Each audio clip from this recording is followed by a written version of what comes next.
Assalamualaikum warahmatullahi wabarakatuh. Alhamdulillah, alhamdulillahi rabbil alamin, wal aqibatu lil muttaqin, wala udwana illa 'alal zalimin. Asyhadu an la ilaha illallah wa asyhadu anna Muhammadan abduhu wa rasuluhu shadiqul wa'dil amin. Allahumma salli wa sallim wa barik ala rasulika wa abdika wa nabiyyika sayyidil awwalin wal akhirin, sayyidil anbiya'i wal mursalin, sayyidina wa maulana Muhammadin wa ala alihi wa azwajihi wa ashabihi wa man tabi'ahum ajma'in. Usini wa iyyakum bitaqwallah. Usini wa iyyakum bitaqwallah. Faqad fazal muttaqun. Haitsu qala Allah Ta'ala, ya ayyuhalladzina amanu taqullaha haqqa tuqatih wa la tamutunna illa wa antum muslimun.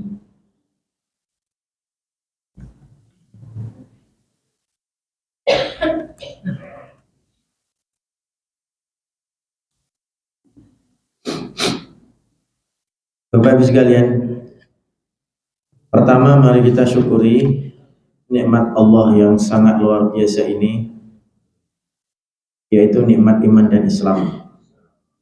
Kita berada di Masjid Al-Muhajirin Solo Baru untuk meningkatkan iman Islam kita, meningkatkan amalan soleh kita. Ini nikmat utama itu, lebih nikmat dibanding dunia dan seisinya.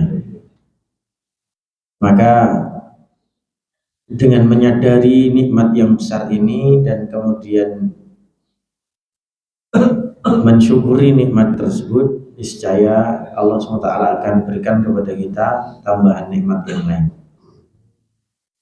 Yang kedua, ayo jangan lupa bersalawat bersalam kepada Nabi kita, junjungan kita, Nabiullah Muhammad sallallahu alaihi wasallam. Semoga kelak kita semua mendapatkan syafaat dari beliau di hari kiamat. Allahumma amin. Bapak-Ibu sekalian, saya akan kaji satu bab yang ditulis oleh para ulama dalam berbagai macam kitab mereka, yang bab ini ternyata diulang-ulang terus. Bab ini dibahas oleh ulama A, bab ini juga dibahas oleh ulama B. Terus banyak ulama yang membahas bab ini, saking pentingnya bab ini. Di dalam kitab Riyadhus Shalihin karangan Al-Imam Nawawi, beliau membuat satu bab yang isinya hadis, ayat-ayat dan hadis-hadis yang khusus tentang itu. Babnya berjudul Babul Hathi alal Izdiyadi minal Khairi fi awakhiril umr, fi awakhiril umri. Apa itu babnya? Al-Hathu ala, al-hathu ala itu dorongan, motivasi, dorongan untuk apa? Alal izdiyad, untuk terus menambah, untuk terus memperbanyak, minal khair, memperbanyak kebaikan. Apapun yang bisa diperbanyak, banyakin. Kapan? Nah, ini penting nih. Kapan kita terus menerus diminta untuk memperbanyak amalan-amalan soleh? Bisa banyak, bisa sedikit, yang penting banyakin. Kapan? Fi awakhiril umr, ketika kita sudah berada di umur-umur akhir kehidupan manusia, di umur-umur akhir menjelang ajal. Saat kita nggak tahu ajalnya kapan, emang cilik bisa jadi mati kok. umur 40 ya wis mati iso. Kan gitu kan. Tapi di sini bukan berarti tanpa isyarat, tanpa tanda. Ada tanda, ada isyaratnya. Kita diminta memperbanyak amalan-amalan soleh di akhir-akhir ajal, di akhir-akhir kehidupan. Ya karena memang Allah juga memberikan tanda kepada kita kapan disebut akhir umur itu kapan. Gitu. Kapan Pak kira-kira Pak? Disebut awakhirul umr. Disebut akhir-akhir dari ajal manusia itu kapan? Kapan Bu? Apa?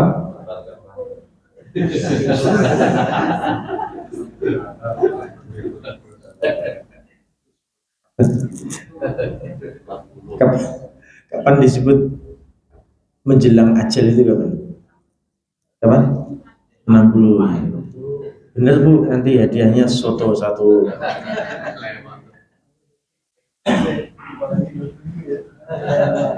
Ini bab ini Masya Allah Pak Bu. Bab ini diulang-ulang terus sama para ulama, dibahas. Diulang-ulang terus. Ya, makanya wajar dong kalau yang sholat soft depan rata-rata orang-orang sepuh, betul kan? Betul kan? Rata-rata orang sepuh. Tidak di desa, tidak di kota, soft depan itu rata-rata orang sepuh, jarang anak muda itu. Kalaupun dia terpaksa mereka. Tapi insya Allah pemuda-pemuda kita ini terdorong untuk itu. Setidaknya kalau tidak terdorong pada masa mudanya, ya kembali lagi ke setelan pabrikan. Masa tua baru mereka dekat dengan masjid. Betul apa betul? Betul. Betul sekali. Lebih nggak wajar kalau sudah sepuh ora sobo masjid. Nah itu masalahnya. Gitu. Lebih nggak wajar. Sangat wajar, sangat maklum kalau yang tua itu semakin mendekatkan diri pada saf awal, semakin mendekatkan diri pada masjid.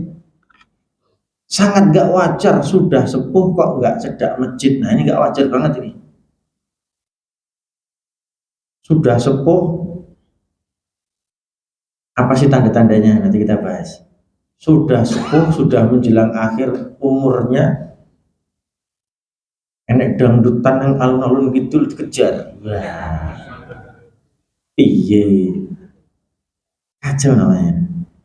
Maka Bapak Ibu sekalian, dalam surat Fatir ayat yang ke-37, surat Fatir 37, awalam nu'ammirkum ma yatadzakkaru fihi man tadzakkara wa ja'akumun nadhir. Awalam nu'ammirkum, bukankah aku sudah membuat umurmu masuk pada umur uzur? Kata Allah SWT, bukankah aku sudah memasukkan kamu ke dalam batas umur uzur? Nah, di sini penafsiran ulama, nu'ammirkum ini ada yang maknanya 60 tahun. Walaupun tidak muncul tanda-tanda yang lain. Ning nek wis umur iki swidak. Menungso iki nek wis umur swidak itu sudah tanda uzur. Tanda kalau dia itu sudah dibuat tua. Kok apalagi ditambah tanda-tanda yang lain. Tujuan Allah SWT membuat seseorang menjadi berumur uzur adalah apa? Untuk mendapatkan banyak tazkirah, agar si manusia itu ketika dikasih apa namanya wejangan, tazkirah, nasihat itu cedak karena Allah SWT, semakin dekat dengan Allah. Tapi ternyata banyak sekali manusia yang dikasih tanda uzur rado nyedak, rado madep mantep kepada Allah SWT. Ini masalahnya. Padahal juga selain itu, selain tanda-tanda yang Allah berikan kepada manusia itu, Allah juga mengirimkan berbagai macam peringatan, nadhir. Anak, istri, suami kadang ngomong sama kita, Wis to Pak, wis tuwa, gerek semeleh, rasane neko-neko. Lah ini nazir namanya. Ini peringatan dari istri kita, dari anak kita, dari suami kita, dari tetangga kita. Banyak juga teman-teman saudara kita yang sering ngomong kadang berseloroh. Kelingan umur to mas, nah gitu kan. Umur iki wis piro lah gitu. Ini maksudnya.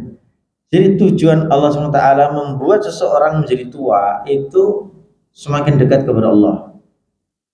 Tujuan Allah SWT memberikan tanda-tanda uzur kepada manusia, tanda bahwa manusia itu sudah berada pada masa uzurnya, agar mereka mendekatkan diri pada Allah. Maka bersyukurlah wahai orang yang sudah tua, ya kan? Wahai orang-orang yang sudah diberi umur uzur, wahai orang-orang yang sudah diberikan banyak tanda uzur oleh Allah, berbahagialah, Allah sudah ngasih rahmat. Apa tandanya? Umurnya 60 tahun, betul Bu, tadi. Jadi awalam nu'ammirkum itu tadi maknanya 60 tahun. Tapi sebenarnya kalau kita bahas dengan ayat yang lain, umur 40 tahun itu sudah awal. Hati-hati nih, besar cedak. 60 tahun itu umur yang sudah dimasukkan dalam kategori uzur. Kamu sudah dikasih umur uzur nih, hati-hati nih dalam bertindak nih. Yang kedua, seluruh tubuhnya yang tadinya kencang berkerut. Enten mboten sing umur 60 tahun dia kencang. Enten. Ada Pak? Kalau ada nanti kita jawab. Kalau ada nanti kita jawab. Nomor 3, memorinya mulai berkurang. Memorinya mulai berkurang. Sudah ndak usah mikir-mikir yang lain. Wingi duitnya kayak gini kono kayak kok aku lali yo. Padahal duitnya jeneng kono. Memorinya lupa. Tujuannya biar Allah yang diingat selalu. Sebenarnya itu loh. Yang keempat, biasanya ngadege jejeg rasa jejeg Pak. Sudah bungkuk.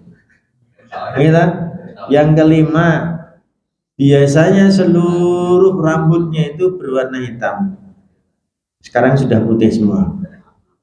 Ini semua cerita dari kisah Nabi. Ini semua adalah cerita-cerita yang ada di dalam Al-Quran. Tanda-tanda uzurnya manusia. Tanda-tanda bahwa manusia sudah memasuki umur yang uzur, umur yang tua. Gitu. Ustaz, saya punya tetangga. Umurnya itu sudah 60 tahun. Badannya masih kayak anak muda. Masih six pack. Ototnya gede-gede, ya ora gemuk banget ning sing penting atletis. Kulitnya masih kencang. Ya memang ada putihnya sih, tapi bisa dicait. Nah, gitu. Pripun, Pak? Apakah dia menolak tua? Apakah dia menolak tanda uzur? Tidak. Ingat, 60 itu sudah angka pasti kalau dia itu ditandai masuk dalam umur uzur. 60 Pak. Jadi kalau dia tuh di umur 60 walaupun segagah apapun tubuhnya, fisiknya, kalau sudah 60 ya wis tua gitu loh. Maka kata-kata tua itu bagian dari rahmat sebenarnya. Itu tanda gitu. Kok apa meneh ditambah dengan tanda-tanda yang lain. Nah, itu maka ikhwati fillah, bab ini penting dibahas. Bab ini penting dibahas dan penting menjadi perhatian kaum muslimin, kaum muslimat yang juga ini merupakan tulisan dari para ulama semuanya. A'zarallahu ila mri'in akhara ajalahu hatta balagha sittina sanah, rawahul Bukhari. A'zarallahu ila mri'in akhara ajalahu hatta balagha sittina sanah. Dari hadis ini kita jadi mengerti 60 tahun itu menjadi tanda seseorang masuk umur uzur. Wis to, mantep po kalian Gusti Allah. 60 tahun aja golek rono rene wis tok madhep karo iki karo masjid wis. Itu. Maka ikhwati fillah rahimakumullah, apa sih yang membuat para ulama menjadi sangat mementingkan bahasan ini? Yang pertama, ini saya bahas alasannya. Kenapa ulama membahas penting sekali bab ini dan kemudian disampaikan oleh seluruh manusia, kaum muslimin, kaum muslimat, saya, antum semuanya. Para ulama menginginkan kita menjadi manusia terbaik. Itu alasannya. Siapa itu manusia terbaik? Para ulama menginginkan kita menjadi manusia terbaik. Siapa itu manusia terbaik? Kata Rasulullah SAW, khairun nasi man tala umruhu wa hasuna amaluhu. Kenapa Rasulullah matur seperti itu? Karena ada orang yang berkata, ayyun nasi khairun ya Rasulullah. Dalam riwayat Ahmad dan riwayat Tirmidzi. Ayyun nasi khairun ya Rasulullah. Wa Rasulullah, siapa sih manusia terbaik itu? Jadi salah satu manusia terbaik adalah faqala Rasulullah SAW, khairun nasi man tala umruhu wa hasuna amaluhu. Khairun nas, sebaik-baik manusia, man tala umruhu, yang umurnya panjang. Yang umurnya panjang. Umur panjang itu berarti dia sampai pada masa tuanya. Itu manusia terbaik, Pak. Wong mati kok lagi remaja lah. Ada catatan kan berarti? Walaupun nanti kita juga bisa ngecek, oh remaja ini matinya dalam kondisi apa kan gitu. Oh saya bisa bilang, wah kan gitu. Tergantung dia punya ciri apa meninggalnya itu. Tapi kalau ingin menjadi manusia terbaik, justru kita harus terima kasih kepada Allah kalau kita dikasih umur tua. Umur ibu saya 80 ya, 80-an. Menjelang 80, dari 7, 8, 9 hektar itu 80-an. Sekitar 80 lah. Berarti kan sudah lebih dari cukup gitu. Awalam nu'ammirkum tadi. Maka Rasulullah pun berkata, khairun nasi man tala umruh. Sebaik-baik manusia adalah manusia yang panjang umurnya. Panjang umurnya itu sampai pada masa tuanya. Tapi bukan cuma itu, harus ada sinkronnya dengan amalan solehnya. Kata Rasulullah, wa hasuna amaluhu. Selain umurnya panjang, umur itu dibarengi dengan perbuatan-perbuatan baik, amalan-amalan soleh. Umure tekan swidak ning dangdutan ning kono kae wegah aku. Wis 70 tahun ijazah korupsi. Wah, pinter 70 tahun. Tapi ternyata korupsi. Wah, semakin pinter korupsi malahnya, gitu kan. Semakin pinter memanage sesuatu untuk dikorupsi. Wah, ini kan sekarang banyak nih. Ada pejabat-pejabat di sebuah negara tertentu seperti itu. Begitu. Kok pinter ya oleh korupsi ya caranya. Jangan nyebut sesuatunya Pak ya, nanti aku ditangkap repot aku. Intinya begitu. Semakin tua harusnya semakin dekat kepada Allah. Semakin tua harusnya semakin banyak amalan solehnya. Semakin tua malah semakin pinter ngapusi ya lucu. Itu yang pertama. Jadi kita diminta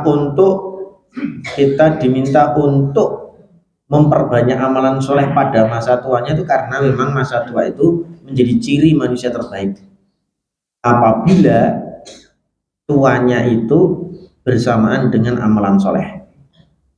Yang pertama. Yang kedua, Bapak Ibu sekalian, kenapa masa tua itu penting sekali untuk memperbanyak amalan soleh? Kenapa masa yang sudah dijadikan sebagai masa uzur oleh Allah SWT kepada si manusia itu menjadi sangat penting untuk memperbanyak amalan soleh? Karena amalan itu bergantung pada penutupnya. Amalan kita tidak dianggap bagus kalau penutupnya bagus. Innamal a'malu bil khawatim. Sesungguhnya amalan-amalan seseorang itu tergantung pada penutupnya. Innamal a'malu bil khawatim. Sesungguhnya amalan-amalan seseorang itu tergantung pada penutupnya. Nek penutupnya bagus, bagus Pak amalannya, terhitung bagus Pak. Ini amalan penutupnya itu buruk, iki wis ketok nek wong iki elek. Mau lihat seseorang itu baik atau buruk, lihat matinya. Lihat matinya. Matinya apa? Husnul khotimah, alhamdulillah. Berarti memang selama ini dia banyak berbuat baik. Itu kesimpulan. Matinya gimana? Wah, mati nih ngepasin yang wah, harus disebut kira enak. Lah ngopo tuh? Bisik-bisik aja. Mati nih piye? Arab enak Ustaz Arab ngomong. Mati nih pas pas perbuatan elek makanya. Mati nih pas main remi totoan. Main kok pas remi totoan gitu. Nah, kacau kan? Apalagi yang lain gitu loh. Lah, berarti apa? Akhir amalannya saat dia mati itu menunjukkan memang sebelum-sebelumnya yo elek. Kesimpulannya begitu. Maka ayo jadi orang terbaik sebagaimana sabda Nabi SAW tadi, karena memang orang terbaik adalah orang yang paling banyak umurnya dan paling banyak amalan solehnya disertai dengan amalan solehnya. Yang kedua adalah amalan-amalan soleh apa yang akan menjadi penghias kita saat kita mati. Nah, amalan-amalan kita yang akan menghiasi kita itu tergantung kebiasaan kita. Tergantung kebiasaan kita. Ada dua hadis yang menunjukkan ini. Ada dua hadis yang menunjukkan amalan akhir kita tergantung pada kebiasaan kita. Ada dua hadis. Hadis pertama, Rasulullah SAW bersabda begini. Idza aradallahu bi'abdihi khairan ista'malahu. Faqalu, maka para sahabat bertanya, ya Rasulullah, wa kaifa yasta'miluhu? Wa kaifa yasta'miluhu Allah? Faqala Allah subhanahu wa ta'ala yuwaffiquhu ala amalin salihin qabla wafatihi. Atau kama qala fil hadits. Allah apabila menginginkan kebaikan diturunkan kepada hambanya, maka Allah subhanahu wa ta'ala akan menggunakan hamba itu. Maka Allah akan memberdayakan hamba itu. Jadi hamba itu diberdayakan. Matanya, lisannya, otaknya, pikirannya, hatinya, tubuhnya, apapun akan diberdayakan oleh Allah. Maksudnya diberdayakan gimana? Maksudnya dipakai gimana? Jangankan kita, sahabat banyak yang nanya, ya Rasulullah, wa kaifa yasta'milullah? Wahai Rasulullah, bagaimana Allah menggunakan atau memberdayakan orang itu? Faqala, maka Rasulullah SAW bersabda, yuwaffiquhullahu ala amalin salihin qabla wafati. Allah akan menggunakan fisik orang itu untuk beramal soleh tepat sebelum kematiannya. Tepat sebelum kematiannya. Allah SWT akan mendayagunakan, memberdayakan orang itu untuk beramal soleh sebelum wafatnya. Apa hubungannya dengan umur tua hadis ini? Bu, Pak, Bapak Ibu, saya yakin ada yang sudah pensiun. Izin apa Pak? Enten Pak? Enten? Banyak. Pensiun itu apa tuh Bu? Pak Bu, udah nggak usah kerja ya. Ini tak sangoni pensiun. Lah pripun umur wis swidak. Umurnya udah 58. Atau umurnya udah 60 tahun sudah, nggak usah kerja. Saya mau nyari orang yang lebih muda lagi untuk bekerja. Betul apa betul? Loro hati mboten Pak? Enggak ya? Kalau orang ngaji dia nggak sakit hati. Kenapa? Karena pensiun itu hanya untuk urusan pekerjaan dunia. Lalu apa makna dari pemberdayaan fisik di akhir umur kita? Memberdayakan fisik di akhir umur kita tidak tergantung pada pensiun. Kita pensiun dari pekerjaan dunia, tapi nggak pernah pensiun dari pekerjaan akhirat. Pekerjaan akhirat kita yang memensiunkan kita hanya mati. Kan banyak orang protes, ngapain sih pensiun? Kan semakin tua semakin menjadi. Wah, ya kan? Semakin tua semakin pinter, ngapain ada pensiun? Ada yang begitu. Setengah protes. Ya namanya orang bekerja mesti golek sing cekatan toh yo. Namanya orang kerja cari orang yang pikirannya, memorinya masih ingat. Kan gitu, ingatannya masih kuat. Yo sah itu tradisi manusia sah-sah aja. Tidak masalah. Tidak bertentangan dengan pemberdayaan fisik pada saat kita sudah tua. Loh, kita ini kan semakin tua harusnya semakin memperbanyak amalan soleh. Kenapa harus pensiun? Loh? Pensiun tidak selalu terikat dengan pekerjaan akhirat kan? Pekerjaan kita yang ada di dunia ini kan pekerjaan duniawi. Boleh kita berhenti dari itu, tapi ingat untuk pekerjaan akhirat kita tidak berhenti. Umur 60 tahun semakin cedak karo sholat, 60 tahun semakin dekat dengan sodako, semakin dekat dengan umroh, haji dan sebagainya. Itu loh. Jadi pemberdayaan fisik yang Allah SWT gunakan untuk manusia itu ciri bahwa Allah akan berikan kebaikan kepada hambanya. Itu hadis pertama Pak. Jadi jangan terus mentang-mentang aku di pensiun terus saya iso berbuat baik. Enggak, pensiun itu hanya urusan duniawi aja. Urusan ukhrawinya tetap berjalan. Hadis pertama. Hadis kedua yang mendukung bahwasanya amalan-amalan manusia itu tergantung pada penutup akhirnya atau pada amalan penutup ketika dia meninggal. Hadis kedua yang mendukung ini adalah man syabba ala syai'in syabba alaih wa man syabba ala syai'in mata alaih wa man mata ala syai'in husyira alaih. Orang itu kalau dia itu membiasakan perbuatan sesuatu,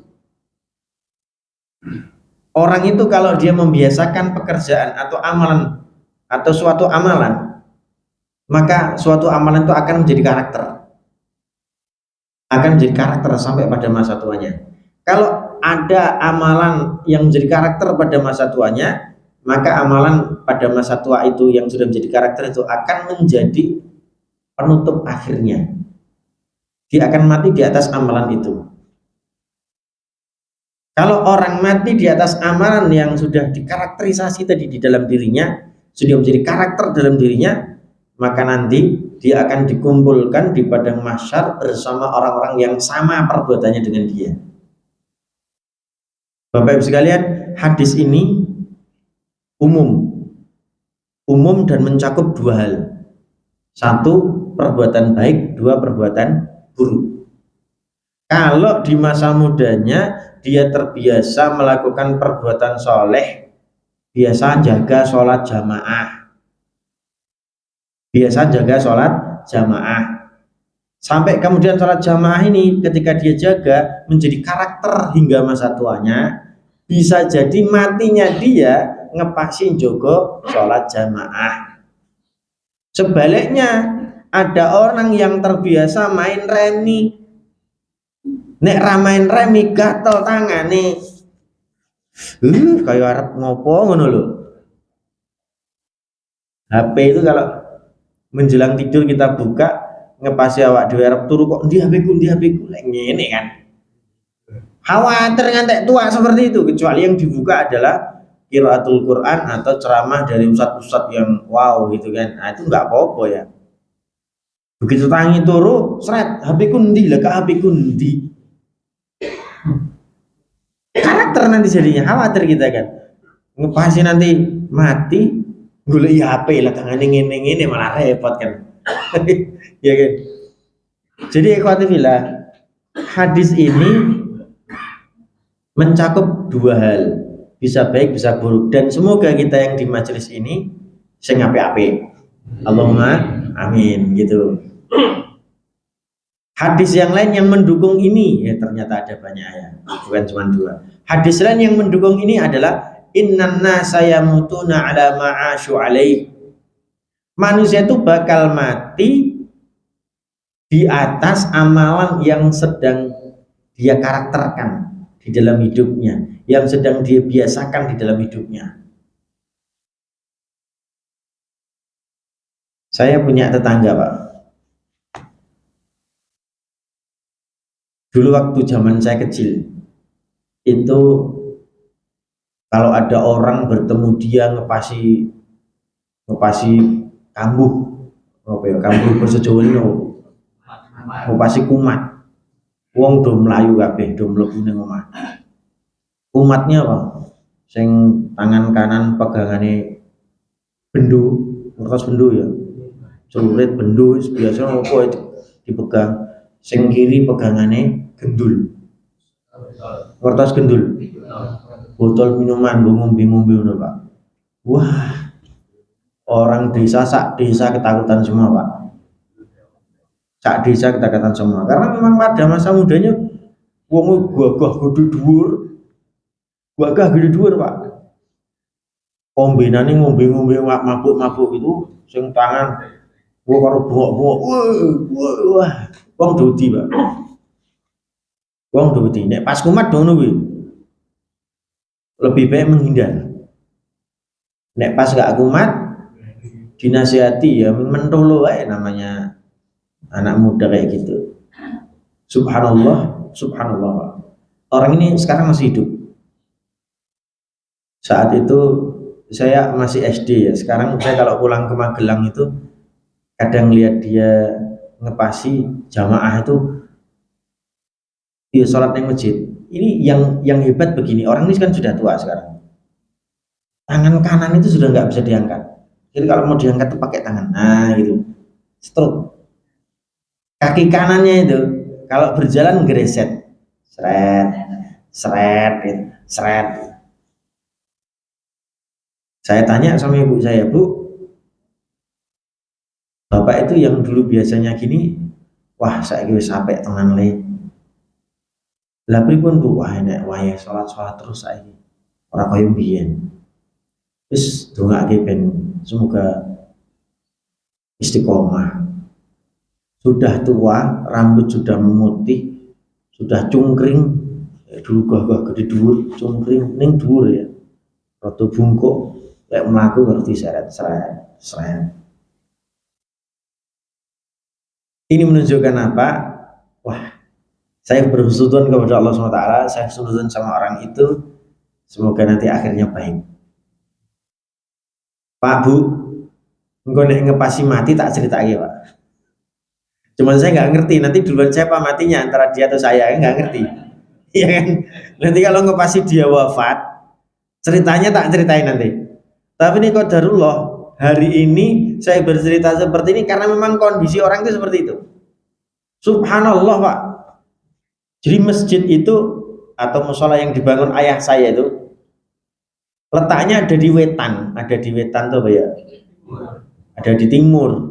Orang ini ada di daerah kulon gitu. Dan kita kan yang wetan dari kulon ke wetan itu jalan gitu, dari barat ke timur itu jalan. Jadi kalau kita menggunakan bahasa seperti itu gitu. Jadi saya ya ada rasa syahdunya dari sini. Subhanallah itu aja.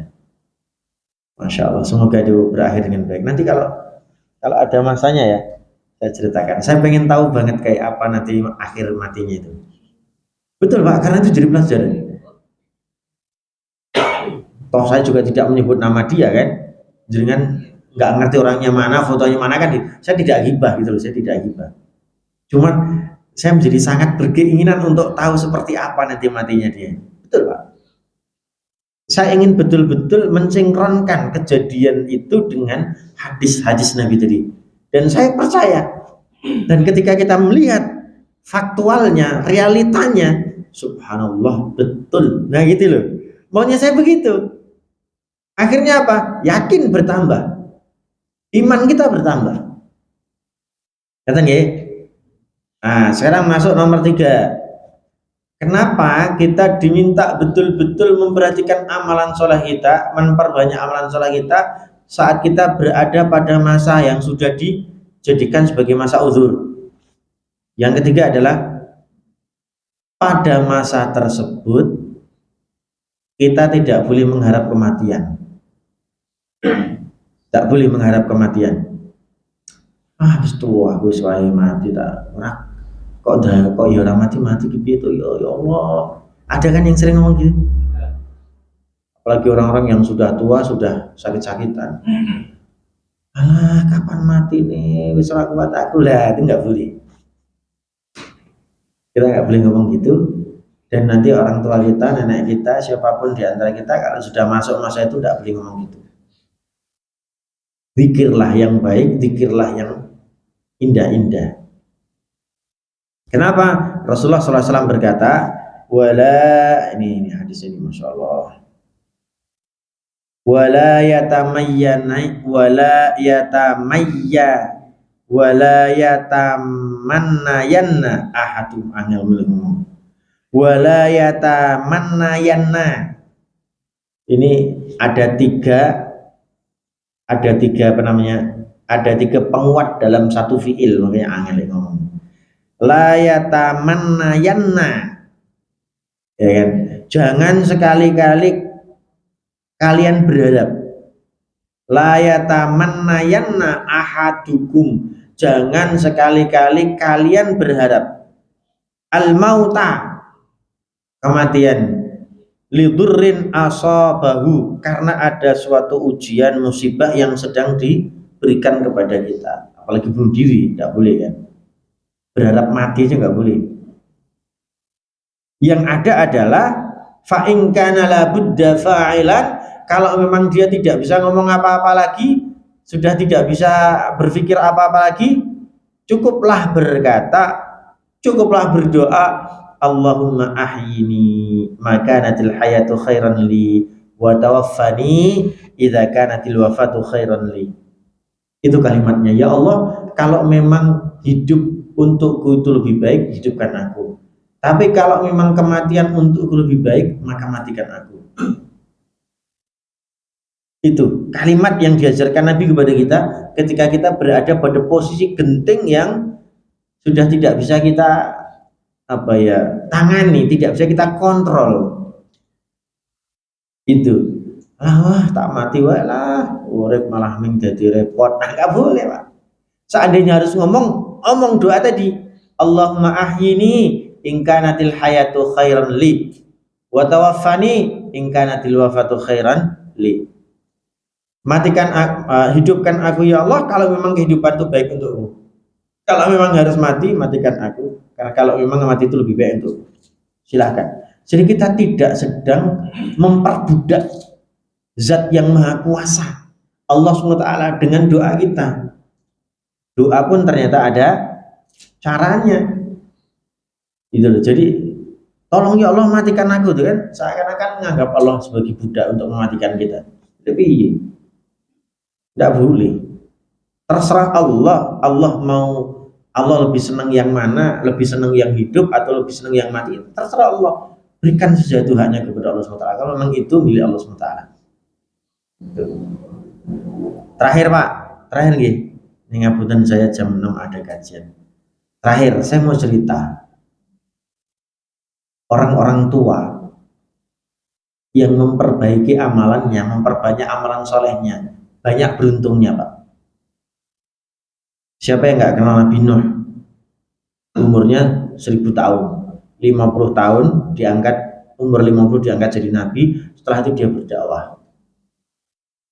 Bahkan beliau wafat dalam kondisi berdakwah kepada umatnya. Ngapunten Pak, 1000 tahun ki wis koyo ngopo kulite Pak? Ya walaupun Allah tetap memberikan keistimewaan pada umat itu, ya kan. Tapi yo, ya nek 1000 tahun ki yo, ibaratnya wis 10 kali hidup buat kita kan. Podo wae ngulang-ulang terus itu. Bagaimana cara tuanya udah kita kayak nggak bisa bayangkan umur sepanjang itu gimana gitu. Nabi Zakaria umurnya sudah sangat sepuh. Dia dikasih sama Allah SWT anak. Lahir dari istri beliau anak, seorang anak. Sampai beliau berkata kepada Allah, ya Allah bagaimana mungkin aku akan istriku akan melahirkan sedangkan beliau sudah tua, sudah bungkuk, sudah putih semua, gimana ini? Bagi Allah kalau Allah berkehendak jadi, tidak ada masalah. Ini maknanya istri Nabi Zakaria dan Zakaria sendiri itu digunakan oleh Allah fisiknya untuk mendapatkan amalan soleh, bahkan amalan soleh yang ini ujiannya luar biasa. Bu, ngapunten, jenengan umur 50 tahun, jenengan umur 60 tahun, duwe cucu, usile ra umum pripun? Pripun? Ngrubesi tok isine ning omah iki. Kesel mboten? Kesel ra umum. Rata-rata orang tua itu kalau dengan cucu ya sayang ning nek kon dirubesi ngono mbah. Seneng ngambung bocah cilik ambune wangi enak kan. Ning nek pas bersih kan kono sing tadinya bersih jadi kotor dan sebagainya. Iki ning ati ra penak tetep. Gitu loh. Kalau bapak ibunya masih muda, punya anak seperti itu tidak masalah. Lah ini Nabi Zakaria umurnya sudah 86 tahun. Anaknya baru lahir, terus gimana coba? Nah ini maknanya apa? Allah terkadang menguji kita dengan cara-cara seperti itu. Tapi intinya adalah semakin tua kita semakin dekat dengan amalan soleh. Terakhir, ini karena waktu. Terakhir, Utsman bin Affan. Utsman bin Affan itu wafat dalam kondisi sedang berpuasa. Beliau kan meninggal karena dibunuh, toh. Utsman bin Affan itu dibunuh sama para pendemo yang sudah bercampur dengan orang-orang kafir, orang-orang fasik, orang-orang munafik. Saat itu para pendemo itu mau dihalang-halangi oleh para sahabat senior. Utsman bin Affan ngomong sama Zubair bin Affan, Zubair udah usah ini, udah anu aja. Nanti nek dihalang-halangi malah terjadi pertumpahan darah yang begitu banyak, udah keluar aja, tidak apa-apa. Para sahabat nangis, wani Utsman nanti kamu nggak ada yang bisa bantu. Ini udah tidak apa-apa. Tadi malam saya bermimpi, saya diundang Nabi Muhammad SAW untuk berbuka puasa bareng dengan sahabat-sahabatnya tercinta, dengan Abu Bakar As-Siddiq, dengan Umar bin Khattab. Mendengar cerita itu sahabat nangis. Ini tanda nih Utsman bin Affan bakal wafat nih. Betul, masya Allah. Dan saat itu dia sedang berpuasa. Sore harinya ada demonstrasi sampai kemudian dicekik dia, ditusuk dia, dipedang dia. Istrinya yang mencoba melindungi sampai tangannya putus. Apa yang terjadi? Wafat dia sore hari. Betul kan? Yang tadinya harus buka puasa dengan kurma, ini buka puasa bersama Rasulullah SAW dan juga sahabat-sahabat terbaiknya, Masya Allah. Menunjukkan apa toh? Menunjukkan biasanya kebaikan yang kita lakukan kalau sudah menjadi karakter akan terbawa menjadi perhiasan warna mati kita. Gitu. Nonton Pak Ye? Cekap Ye? Saya kira ini yang dapat saya sampaikan. Mohon maaf atas segala hilaf. Semoga nanti kita bisa bertemu lagi di kesempatan yang akan datang. Barakallahu li wa lakum wa nafa'ani wa iyyakum bima fihi minal ayati wa dzikril hakim. Aku qouli hadza fastaghfiruh innahu huwal ghafurur rahim. Assalamualaikum warahmatullahi wabarakatuh.